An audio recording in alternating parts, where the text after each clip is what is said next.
la pandémie a changé le regard que les Français, mais pas seulement les Français, portent sur le monde et l'avenir.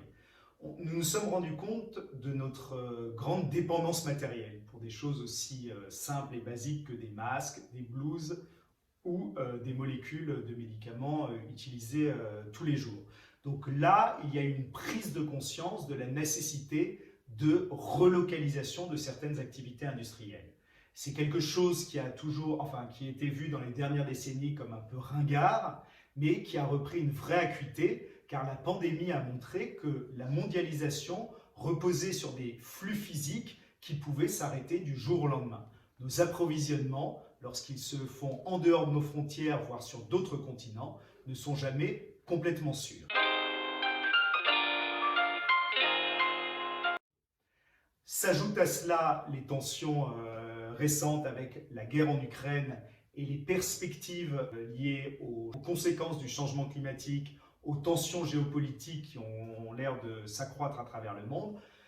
Tout cela fait que nos gouvernants et les opinions publiques ont pris conscience que nous avions intérêt à faire preuve de davantage de résilience, un mot qui s'est imposé depuis la pandémie.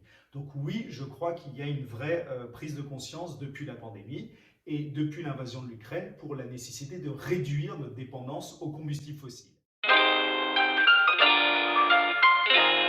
En revanche, je crois qu'on a encore un grand pas à faire, qui n'est pas fait aujourd'hui, pour convaincre, et notamment convaincre les gouvernants, que nous avons intérêt à faire de la sobriété matérielle dans la plupart des domaines industriels, car dans la plupart des domaines industriels, nous consommons surtout des biens importés. Et là, il y a encore beaucoup de marge de manœuvre. Quand on interroge les gens, les enquêtes d'opinion sur lesquelles je me suis aussi appuyé sur le livre, les enquêtes d'opinion montrent que les gens ont tout à fait conscience que nos modes de vie ne sont pas soutenables sur le long terme et qu'il va falloir en changer.